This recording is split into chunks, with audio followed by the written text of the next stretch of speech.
Good morning, everybody. How are you all today?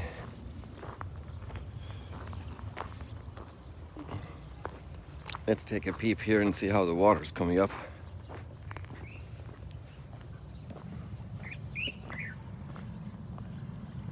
Yeah, there's still that little bit of the stone there in the corner that I'm not sure if it's completely covered.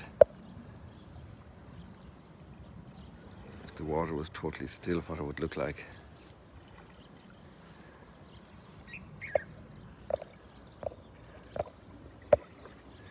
But in any case, it continues to rise. Could also be that they're letting out water into the River Jordan, heading to the Dead Sea.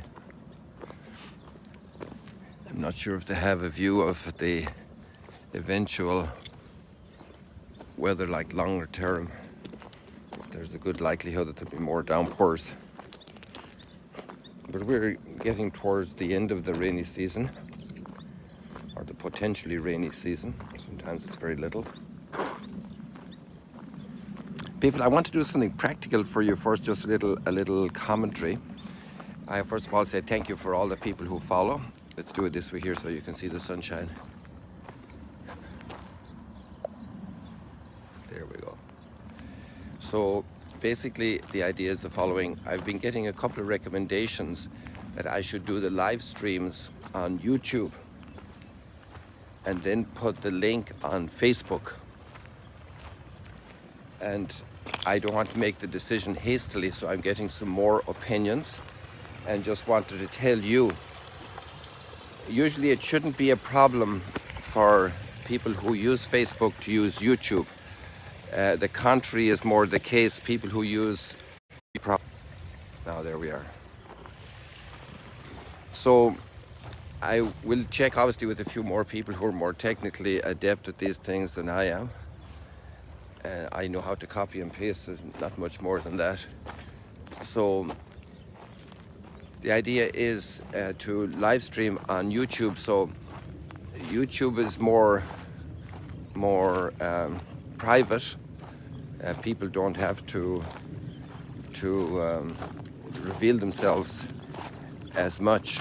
Now, there's of course the whole issue about the conversation.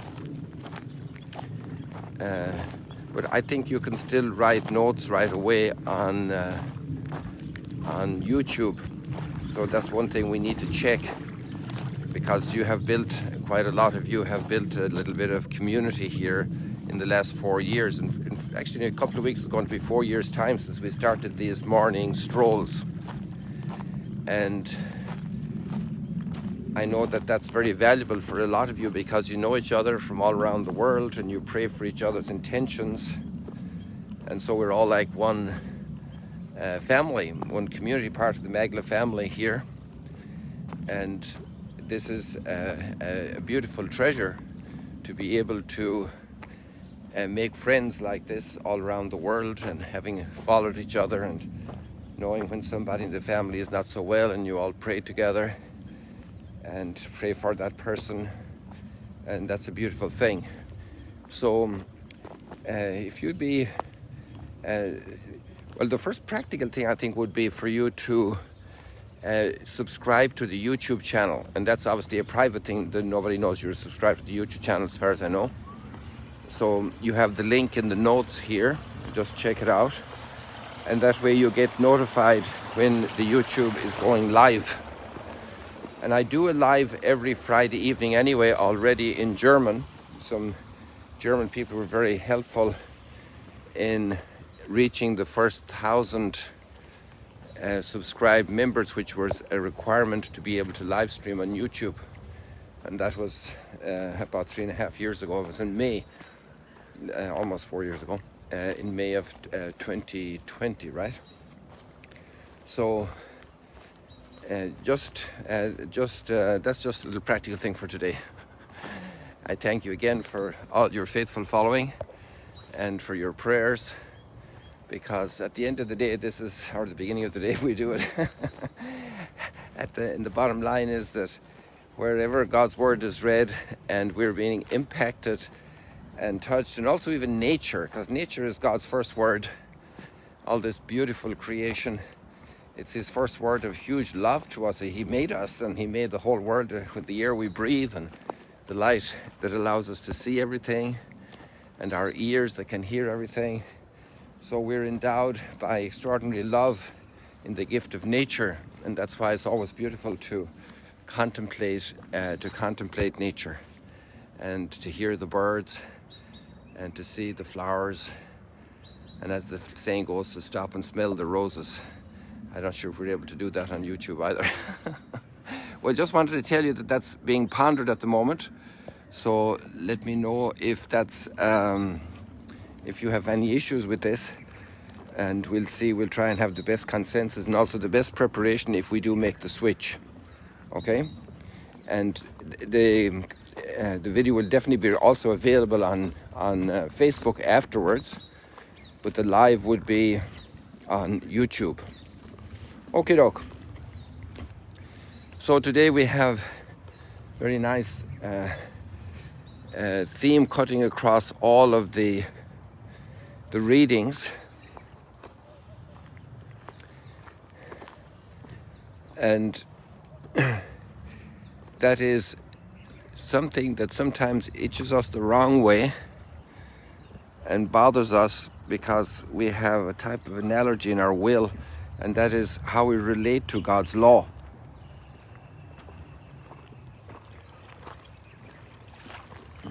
And then law has two possible meanings as well in the common usage as we face into the biblical text.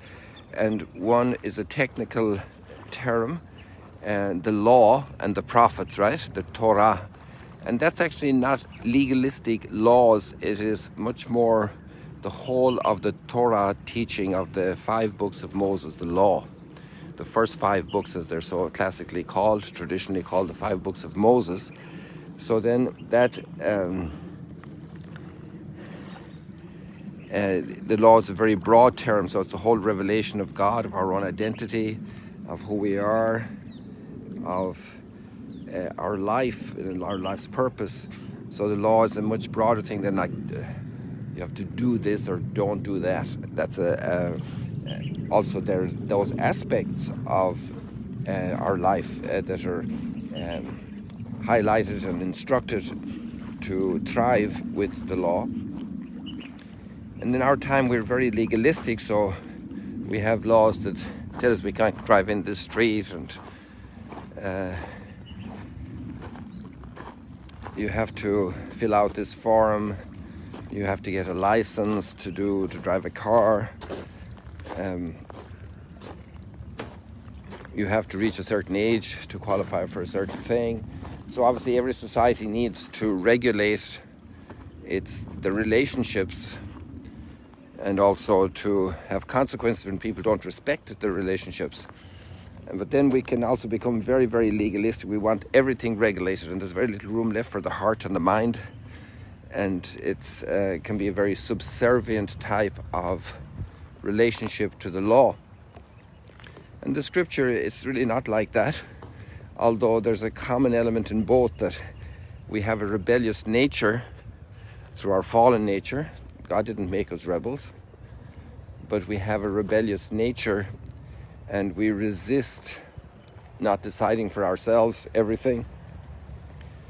And it's gone very far nowadays when people, how would I say, intrude or intervene very drastically and changing how they were created. It's a whole confusion in our world today, and there's we take a liberty that is unprecedented toward ourselves, towards our bodies, and toward others. And so we're in a time also of I'm fascinated by this pile of shells here. Who said there were no seashells at the Sea of Galilee? They're so beautiful. Look at the pile there here. It's just a whole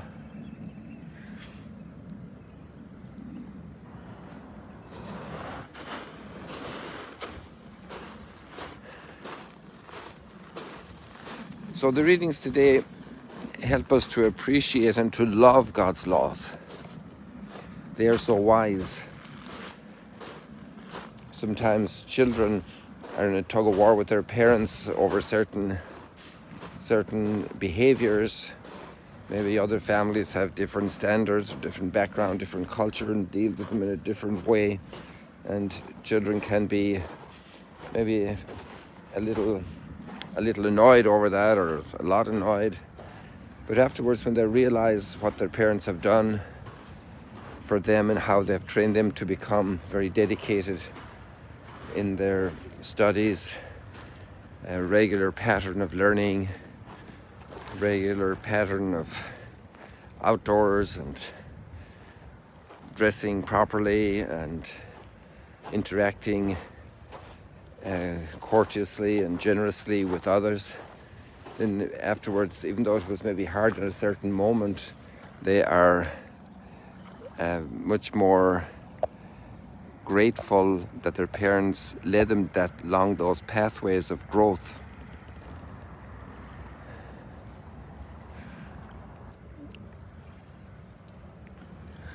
See who's here? I just see 3 chicks, so there were 5. Now I see 4 chicks. Now I see 5 chicks. That's the farmer instinct, you know. You go out to the field to check the sheep, and the first thing Daddy wanted to know is, did you count them? Or are they all there? Sometimes you'd find a sheep that was caught in the bushes and they just wrap themselves through the briars, especially the briars. They were terrible. If they got into a wild, craggy place and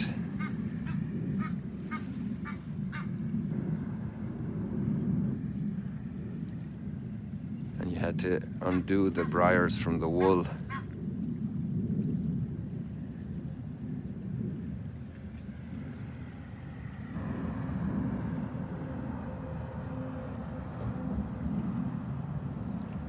So to love God's law, to learn to love God's law, and sometimes we don't understand it, or sometimes we feel constrained and restricted.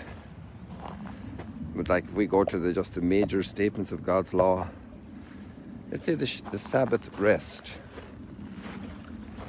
There are some cultures don't have that. I won't mention names right now, but some specialists came to work on a project here at Magdala, and they were here for a couple of months, and they worked 30 days a month. That's when there were 31 days in the month. So they had 1 day in the month off, and they worked very long hours. Now, for some moment of your life, something like that can happen, just out of pure necessity, out of some disaster that happened, or some major urgency that's absolutely needed for people to be accomplished. But how healthy it is for a day of family life. And I love actually the culture here where there is so much family life. Let's say the Jewish culture, the Shabbat, and also the Muslim culture, they have very strong family life. This is maybe it's part of the Semitic tradition here.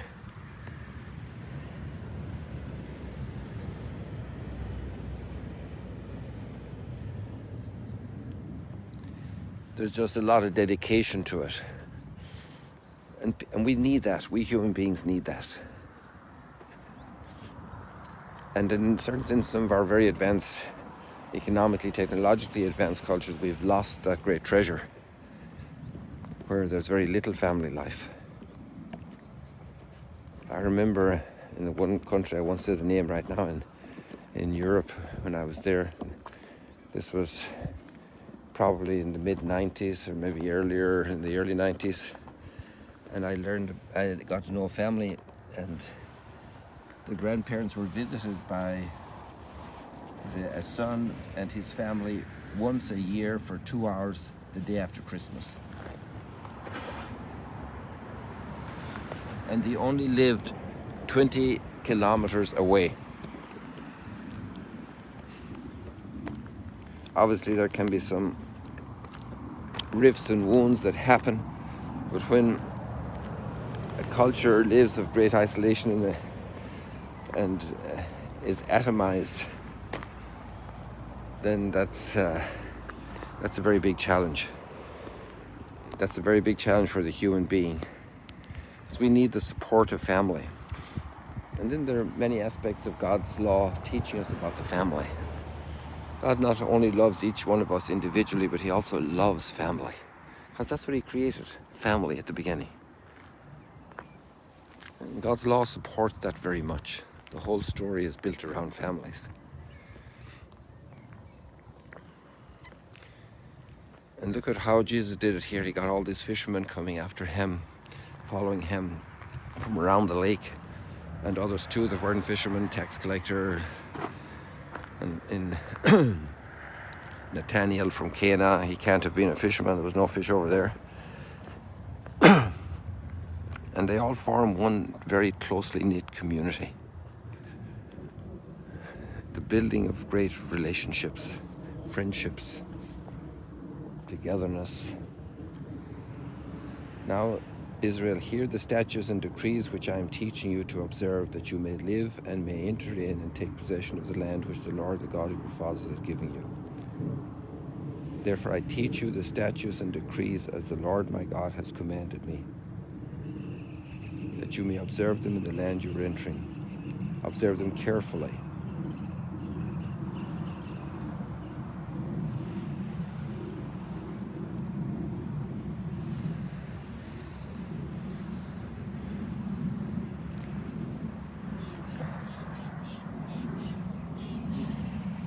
And Jesus says up at the Mount of Beatitudes, which is right behind this sign here, Matthew chapter 5, very shortly after the Beatitudes, which are in a way the new law, if you will, the law to our happiness. Do not think that I have come to abolish the law or the prophets. I have not come to abolish, but to fulfill. Not the smallest letter of the law shall disappear. Whoever obeys these commandments will be called greatest in the kingdom of heaven. To love God's law. People, God bless you. Just ponder that thing about the switch over to do a live from YouTube, and check out the YouTube connection in the text here attached, and you could subscribe to it and the channel, and that way you'll be connected.